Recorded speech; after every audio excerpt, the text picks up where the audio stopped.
Baik, Assalamualaikum warahmatullahi wabarakatuh. Bertemu lagi dengan saya pada pertemuan ke-5 kali ini. Kita akan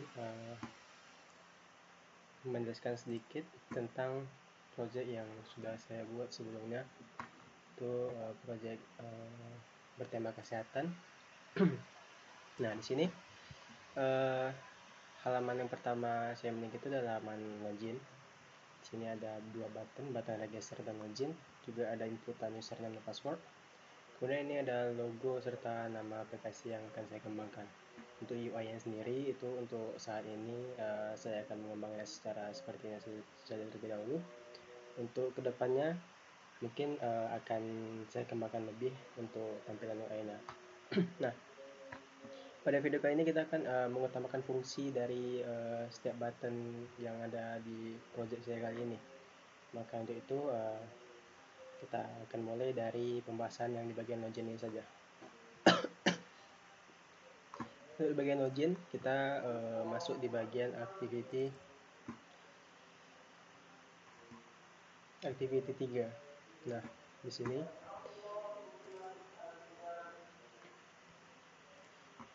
sini kita memiliki dua button register dan login, kemudian ada dua inputan username dan password. Seperti biasa, pertama kali kita akan membuat desain terlebih dahulu ya. Pertama, pastikan dulu masukkan dua inputan password, bisa text view.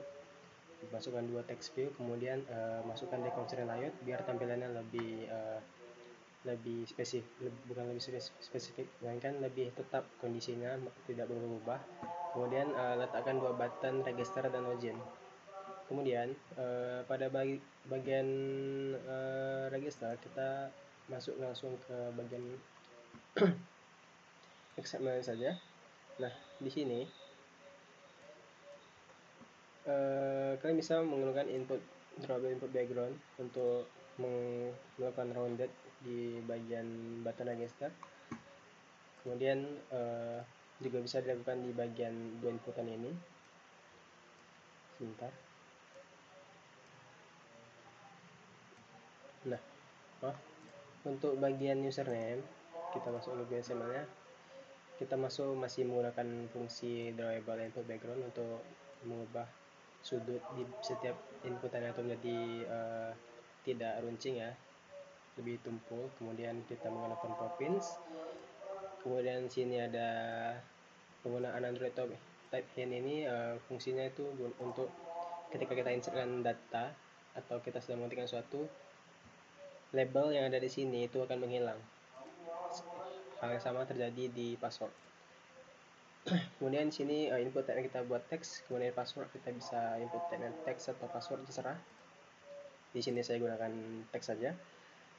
Kemudian di bagian register kita di sini menggunakan background tint untuk mengubah warna dari button tersebut menjadi warna biru. Kalian bisa setelah menggunakan dengan warna apa, menggunakan kode hexa. Kemudian di button login sama dengan register, sama aja, hanya warnanya warna default dari button itu sendiri. Kemudian kita langsung masuk ke dalam codingnya. Nah, di activity 3 ini kita menggunakan user preference untuk melakukan sharing supaya kita tidak mendeklarasikannya secara terus-terusan seperti button next activity itu kita misalnya set on click externalnya kita set ke user preference, jadinya ketika kita menggunakan user preference ini, secara preference nih, kita tidak perlu mendeklarasikannya secara terus-menerus. Terus di sini ada function isLogin. Jadi di sini fungsinya tuh ketika user melakukan login dan dia sudah masuk ke dalam aplikasinya, kemudian dia keluar dari aplikasi, terus dia masuk lagi. Nah, user tidak memerlukan untuk melakukan login kembali. Dia akan langsung masuk ke aplikasinya kecuali jika user tersebut melakukan logout. Jika user melakukan logout, maka sistem akan memintanya untuk melakukan login kembali. Nah, ini untuk functionnya. Jika loginnya sudah dengan benar, maka sistem mendeteksi bahwa user pernah melakukan login, maka dia akan langsung menampilkan halaman aplikasi tersebut, halaman utamanya. Tapi jika belum, maka sistem akan menampilkan halaman login terlebih dahulu. Tapi jika dia logout, sistem akan meminta untuk melakukan login ulang. Dan ini untuk register. Nah, ini untuk next activity ya, ke pindah halaman berikutnya. Function ini kalian bisa pakai, bisa tiru aja. Nah, ini untuk save preference username. Nah, fungsinya ini untuk menyimpan username dan password yang ada di dalam register. Jadi ketika kita buka register, username dan password itu akan disimpan di dalam save preference. Jadi ketika kita login, kita akan memanggil informasi dalam save preference yang sudah kita registerkan sebelumnya. Nah, supaya nggak terlalu bingung ya, langsung aku jelaskan aja di bagian registernya secara demo. Kita masuk dulu ke demo, kita buat akun terlebih dahulu. Nah, sorry agak sedikit sakit saya hari ini. Nah, di sini ada 3 inputan, ada username, password, dan confirm password. Nah, kalian bisa melakukan insert data login kalian, mulai dari username, password, dan confirm password. Kemudian di sini kita coba login kan, misalnya namanya tes,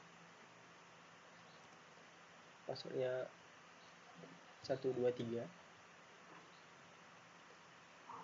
Maaf, sedikit nge-lag.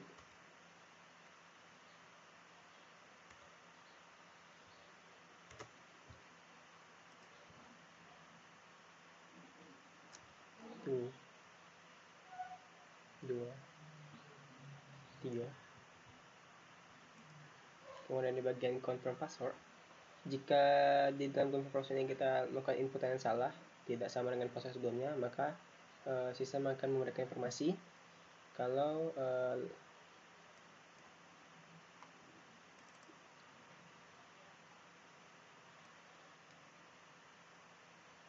password tidak sama. Ini insert datanya. Kalian bisa lihat di sini bagian activity 4. Sini untuk bagian halaman di register. Kalian bisa lihat nih, melakukan menggunakan values set of preference, kita definisikan terlebih dahulu, kemudian menyimpan username dan passwordnya. Lalu jika registrasi berhasil, maka akan ditampilkan teks registrasi berhasil. Kemudian jika ada inputan password tidak sama, maka akan keluar inputan password tidak sama. Kemudian jika kalian melakukan submit tanpa mengisi field semuanya, maka akan tampil teks ini. Ini function untuk pindah ke MyActivity selanjutnya. Nah, sini aku mau coba satu. Tadi passwordnya kan 123 ya. Aku di sini bakal nyoba masukin passwordnya beda dari yang sebelumnya. 1, 2, 3, 4. Nah, kita tekan centang, kemudian kita tutup dulu.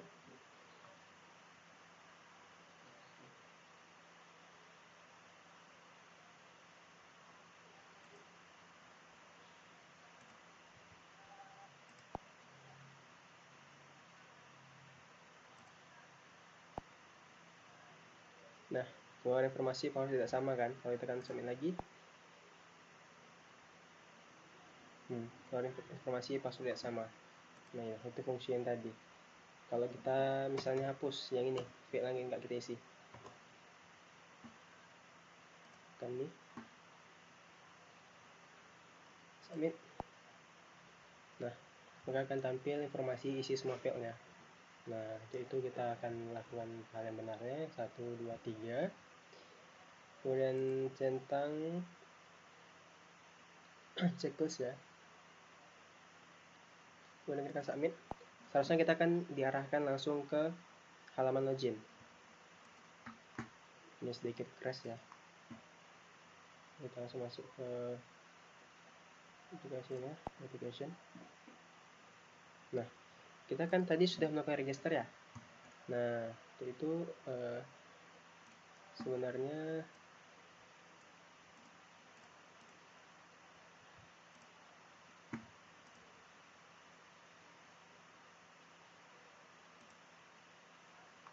kita bisa melihat informasi yang kita daftarkan tadi di sini. Cuman untuk fungsinya kita harus perdenkan user dan password yang terlebih dahulu. Itu untuk berikutnya nanti saya kasih tahu. Nah, di sini karena kita sudah daftar tadi dengan nama tes,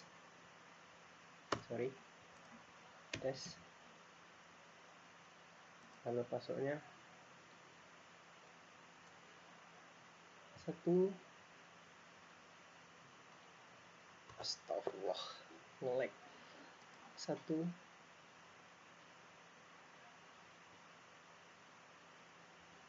2, 3, kemudian kita centang. Nah, setelah ini kita akan masukkan username dan password yang benar nih. Kita tekan login. Seharusnya akan langsung menampilkan ke halaman utamanya. Nah, di sini halaman utamanya.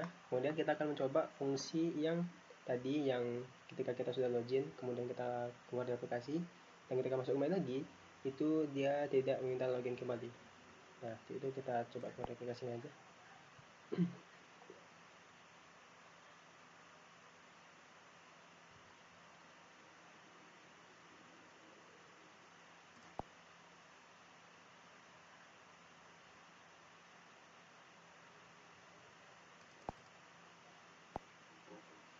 Nah, kita sudah buat aplikasinya.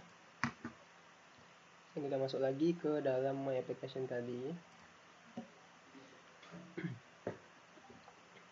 Seharusnya dia tidak akan meminta user untuk login kembali karena dia sudah menyimpan data login sebelumnya. Karena user belum melakukan logout, makanya seharusnya dia tidak akan meminta login kembali.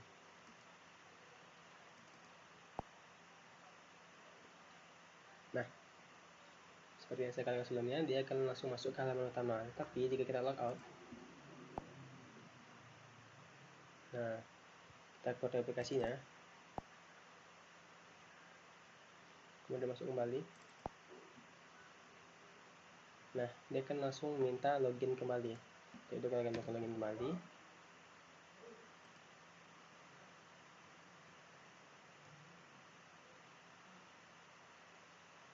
Astagfirullahaladzim.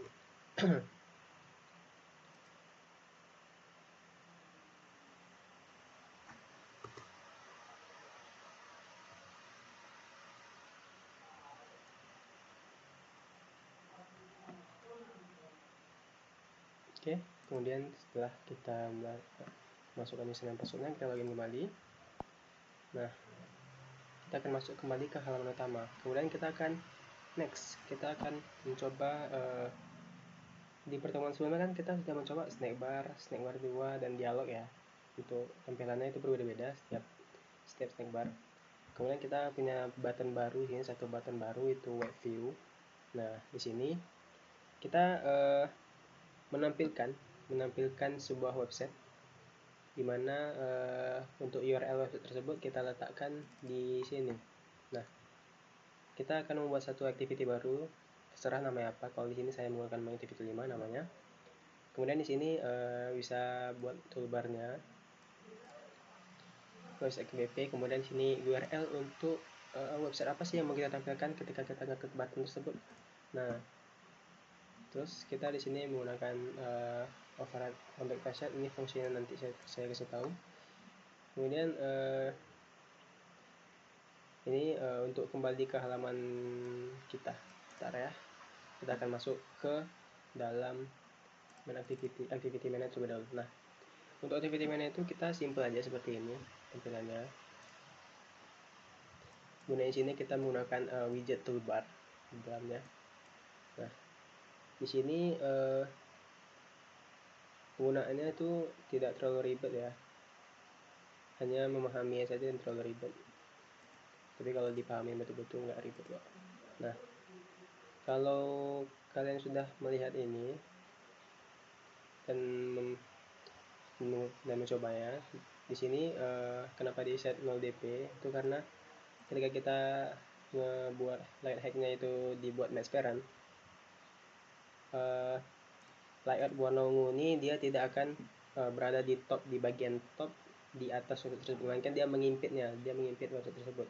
Tapi jika kita mengeset layout hacknya itu 0 dp,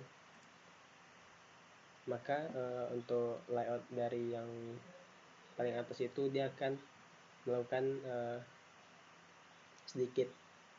memberikan sedikit space untuk websitenya, maka dia akan tampil di atas website tersebut, jadi dia tidak mengimpit website tersebut. Nah, untuk tampilan itu nanti dia akan seperti ini.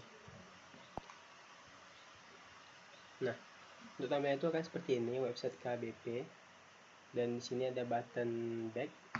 Sini websitenya kita sudah tampil, yaitu tempat URL yang kita tampilkan, yang kita cantumkan sebelumnya. Terserah kalian mau cantumkan website apa. Nah, sini saya cantumkan website Polda Jakarta Riau. Nah, ini dia tidak mengimpit website tersebut, melainkan di paling atasnya, dan kita memiliki button back. Fungsi dari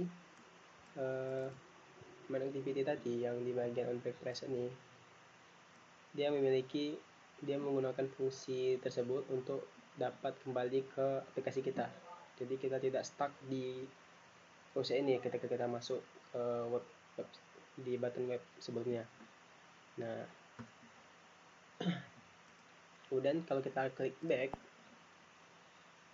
dia akan kembali lagi ke aplikasi kita sebelumnya. Nah, mungkin itu aja mungkin tambahan yang baru untuk website yang untuk aplikasi yang sedang saya kembangkan. Untuk UI-nya saya lebih mikirin ke UI, mungkin UI-nya akan saya kembangkan di minggu depan untuk pengembangan aplikasi kesehatan ini. Aplikasi ini saya kerjakan collab bersama mesin learning untuk membuat aplikasi prediksi penyakit ginjal kronis. Jadi tunggu aja untuk pengembangan selanjutnya. Kita, seperti yang saya katakan sebelumnya, kita saat ini lebih fokus ke fungsi, bukan ke bagian tampilannya. Nah, mungkin untuk pertemuan berikutnya saya akan padukan fungsi dan tampilannya sedikit lebih baik. Itu mungkin segitu aja untuk video kali ini. Sekian dari pertemuan 5 kita. Saya akhiri. Assalamualaikum warahmatullahi wabarakatuh.